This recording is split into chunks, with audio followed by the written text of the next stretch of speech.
They lost all 10 of their weapons under similar circumstances, very similar circumstances, where UFOs were sighted over the launch facilities.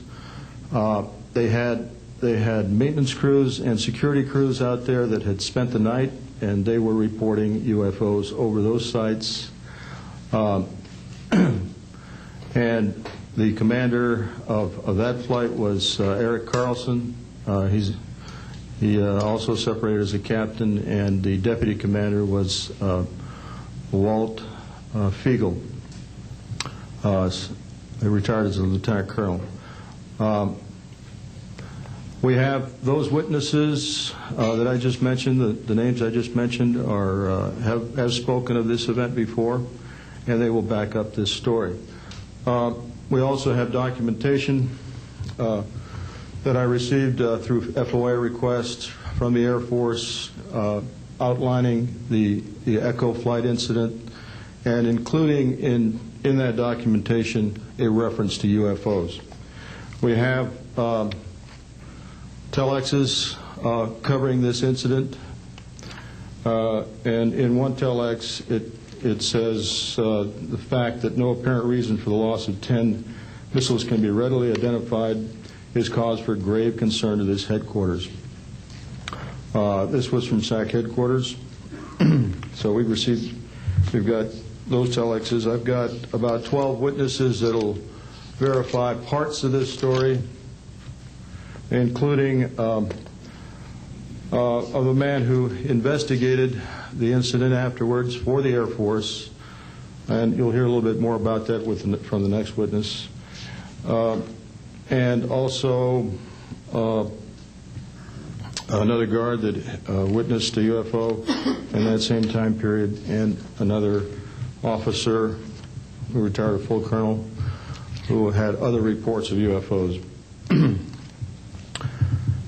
Ancillary to that, excuse me, I've got the complete report on a Minot, North Dakota incident. That was Minot Air Force Base, North Dakota, which happened in August of 1966. Very similar. UFOs sighted over missile silos, and also a UFO incident that was investigated by the Air Force immediately after our incident, within a week. I'm willing to testify to the truth of all these matters that I've spoken about this in front of Congress under oath. Thank you.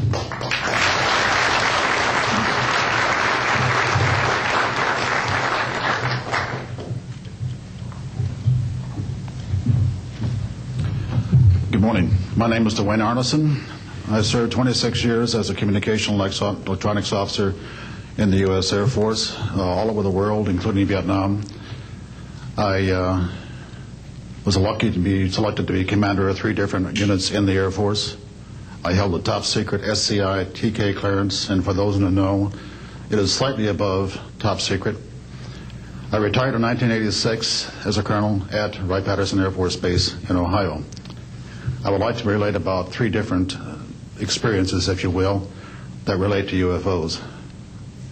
As a young lieutenant over in Germany, Ramstein Air Base, Germany, back in the early 60s, I was in charge of the cryptographic center. I had a top secret crypto clearance at that time, and I can clearly recall seeing a message that went through my crypto center which said that a UFO had crashed on the island of Spitsbergen, Norway, and the team of scientists were coming to investigate it. Going forward to the 1967 time frame, I was assigned to the 28th Air Division at Great Falls, Montana, and I was the officer in charge of the communications center there. Also, I was a top secret control officer for the division. I had a crypto account. I was an account custodian, and I also passed out nuclear launch authenticators. During that time, I can recall seeing a message come through that communications center which said, basically what Bob was just got through talking about, is that a UFO was seen near the missile silos and the missiles were deactivated.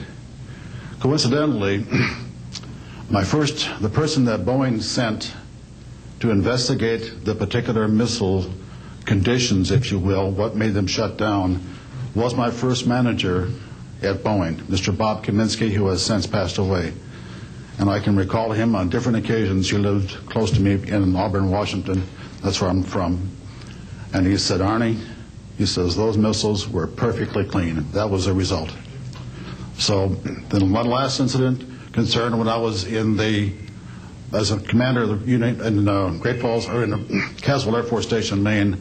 I had contacts with the security police at Loring Air Force Base, and they told about UFOs that were seen near the nuclear weapon storage areas on Loring Air Force Base. And I'd be glad to testify to Congress that this is absolutely the truth. Thank you.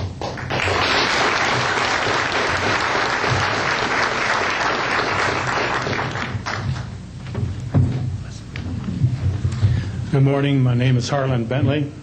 During 1957 and 1959, I was a PFC in the United States Army, stationed north of Washington, D.C. on the Nike Ajax missile base close to Olney, Maryland. In May, this month of 1958, about 6 a.m., I heard a noise outside that sounded like a pulsating transformer. I sat up in my bunk. I looked out the window. I saw a craft heading for the ground and crashed. Pieces broke off of that craft, immediately took off again. So there's a lot more to that story, but I've got to speed this up. Now, the next night, I was on radar duty. I get a call from the Gaithersburg missile base. He says, hey, I got 12 to 15 UFOs outside, 50 to 100 feet above me.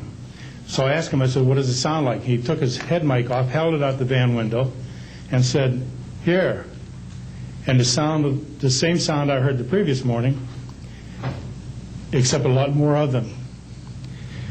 So my radar was on standby, so I immediately turned it on and got the blip just outside of the ground clutter. I marked it on my radar screen. And then for a few minutes later, all of a sudden they took off. As they took off, the sweep came around, hit the blip. When it came around, it hit it again. That blip was 2/3 away off my radar scope. In order to get that far at a constant velocity was 17,000 miles an hour. That was my first incident.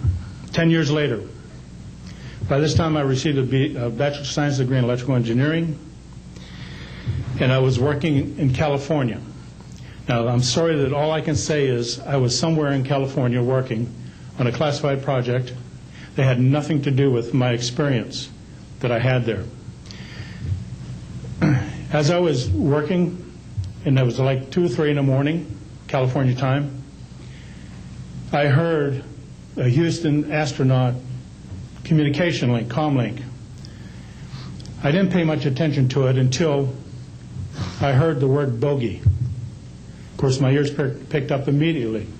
An unidentified flying object of some sort, whether it's a craft, meteorite, or whatever, was on a collision course with that module going to loop around the moon.